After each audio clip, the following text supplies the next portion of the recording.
ओम चैतन्य गगनगिरीनाथाय नमः.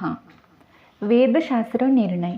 चहुवेदी जाण षटशास्त्री कारण 18ही पुराणे हरिसे गाती मंतुनी नवनीता तैसे गे अनंता वाया व्यर्थ कथा सांडी मार्ग एक हरी आत्मा जीव शिव समवाया तो दुर्गम न घाई मन ज्ञानदेव पाठ हरी हा वैकुंठ भर लागन दाट हरी दिसे. भावार्थ. ऋग्वेद, यजुर्वेद, सामवेद आणि अथर्ववेद या चारही वेदांनी सांगितलेले ज्ञान श्रीहरींचेच आहे. तसेच न्याय, विशेषिक, सांख्य, योग, मीमांसा व वेदांत या सहाही शास्त्रांनी जगाचे आदी कारण श्रीहरीच असलेले सिद्ध केलेले आहे.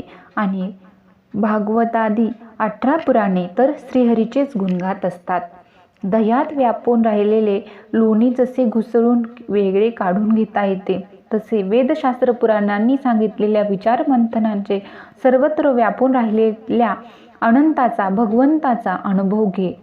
नामस्मरणाखेरीज अन्य सर्व निरर्थक गप्पागोष्टीत वेळ घालू नकोस. तसेच परप्रपंचात गुंतणारे अन्य मार्गही सोडून दे. श्रीहरी व आत्मा एक आहे.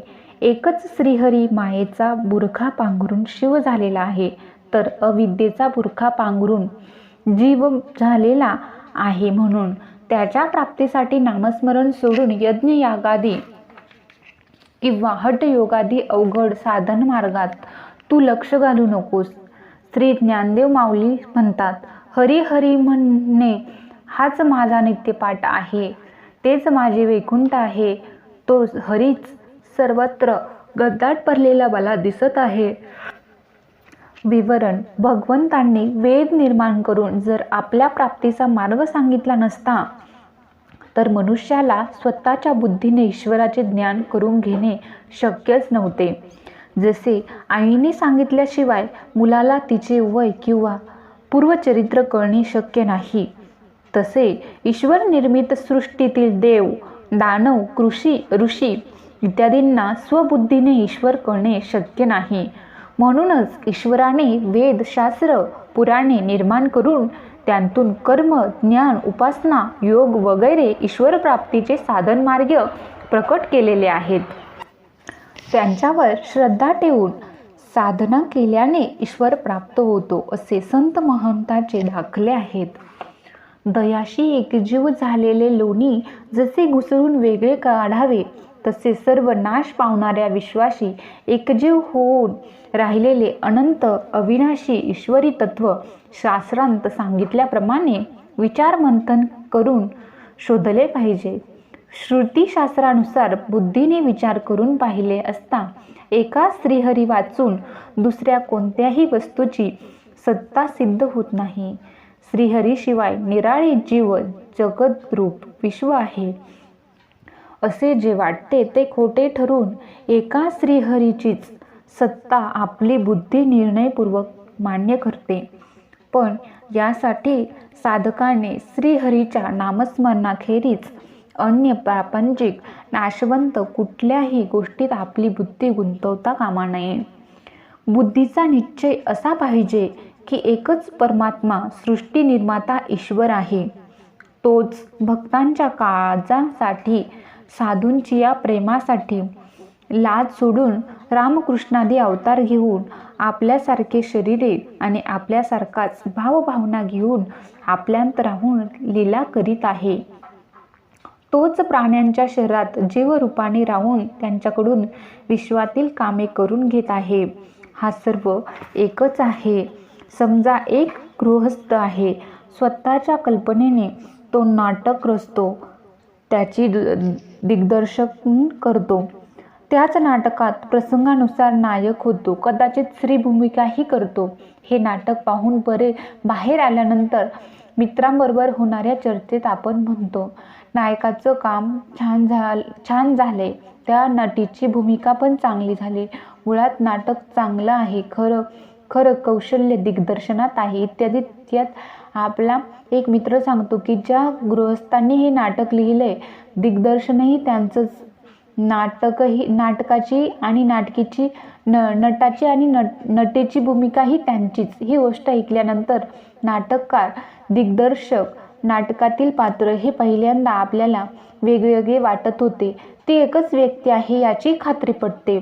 तसेच वेदशास्त्रे, संत, सज्जन हे जे आपले सुहृदय आहेत त्यांच्या वचनावर विश्वास ठेवून बुद्धीने विचार केला की एकच परमात्मा या सर्व रूपांनी नटलेला आहे हे लक्षात येते आणि सतत नामस्मरणाने शुद्ध झालेल्या चित्ताला याची खात्री पडते. म्हणून माऊली म्हणतात, चित्तशुद्धीसाठी यज्ञ, याग, हठयोग, पंचाग्नी साधन, तप यांसारख्या अवघड साधनांची काहीच जरूरत नाही. यासाठी त्यांनी स्वानुभव सांगितला आहे की हरी हरी हरी हा नित्यपाठ मी केला, त्यामुळे सगुण साकार हरी हाच वैकुंठ परमात्मा आहे याचा मला अनुभव आला.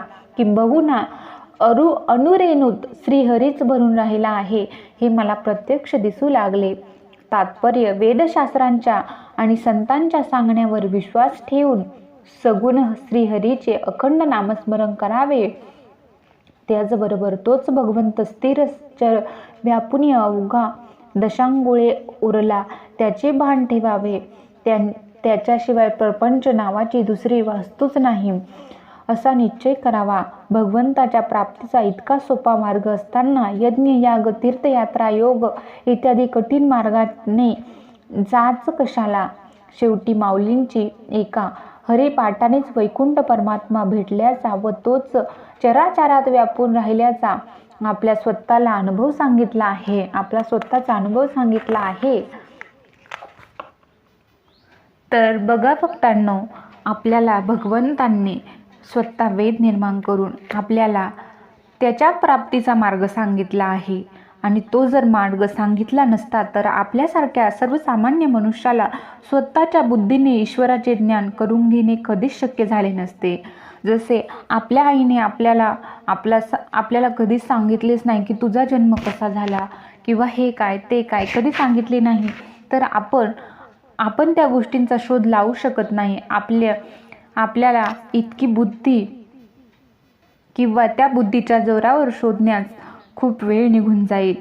पण आपल्याला भगवंताने सर्व सोपं करून ठेवलेलं आहे आणि सर्व वेदशास्त्र पुराणांमध्ये लिहून ठेवलेलं आहे आणि त्याच्या अभ्यासाने एकच निष्कर्ष निघतो की भगवंत भेटण्याचा मार्ग एकच आहे, तो म्हणजे भगवंताचे सतत करणारे नामस्मरण आणि त्यातून आपल्याला भगवंताची भेट होऊ शकते.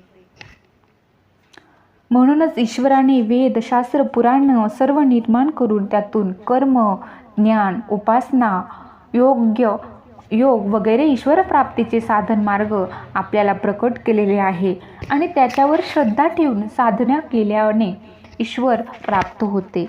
असे संत महंतांचे दाखले देखील आपल्याकडे आहे. जसं दही असतं, त्या दह्याला जसं एक म्हणजे सतत घुसळून लोणी वर काढले तर त्या दह्यातून लोणी बाहेर येते आणि त्या लोण्याच्या गोळ्यातून तूप निर्माण होते. त्याचप्रमाणे आपण जे सर्वसामान्य माणसं आहे त्यातून आपण जर सतत देवाचे नामस्मरण करीत राहिले, सतत आपण आपल्या मुखातून जर देवाचे नामस्मरण निघत राहिले तर आपल्यातला जो लोण्याचा गोळा आहे तो घुसळून बाहेर येऊन आपल्याला देखील भगवंत मिळेल. जसं दह्यातून तूप निर्माण होतं त्याचप्रमाणे आपली या जन्ममरण शृंखला आहे त्यातून आपली मुक्ती होऊन आपण भगवंतासोबत एकरूप होऊ. म्हणून सतत देवाचे नामस्मरण करूया आणि जन्ममरणाच्या शृंखलेतून मुक्ती घेऊया. आपल्या बुद्धीचा निश्चय असा पाहिजे की एकच परमात्मा सृष्टी निर्माता ईश्वर आहे. तोच भक्तांच्या काळजीसाठी आणि साधूंच्या प्रेमासाठी लाज सोडून स्वतः माणसासारखे अवतार घेतो. परमपूज्य स्वामी गगनगिरी महाराजांनी मानवी देह धारण करून किती असंख्य कोटी जीवांचे उद्धार केलेला आहे. त्यांनी स्वतः अखंड असे तप करून आपल्यासारख्या सर्वसामान्य माणसांचे कल्याण केलेले आहे. फक्त माणसांचेच नाही तर अनेक पशुपक्ष्यांचे प्राण्यांचे देखील कल्याण केलेले आहे. त्यांना आशीर्वाद देऊन त्यांना या जन्ममरण फेऱ्याच्या शृंखलेतून जे 84 योनी आहेत त्यातून मुक्ती देऊन त्यांना भगवंताचे स्वरूप दाखवलेले आहे.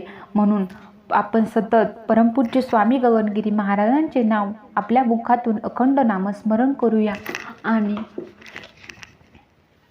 आपली या जन्ममरणाच्या शृंखलेतून सुटका करून घेऊया. ओम चैतन्य गगनगिरी नाथाय नमः. ओम चैतन्य गगनगिरी नाथाय नमः. सर्व भक्तांकडे हा व्हिडिओ नक्की शेअर करा आणि असेच नवनवीन व्हिडिओ बघण्यासाठी ऐकण्यासाठी आपल्या चॅनलला सबस्क्राईब करा. धन्यवाद. ओम चैतन्य गगनगिरी नाथाय नमः.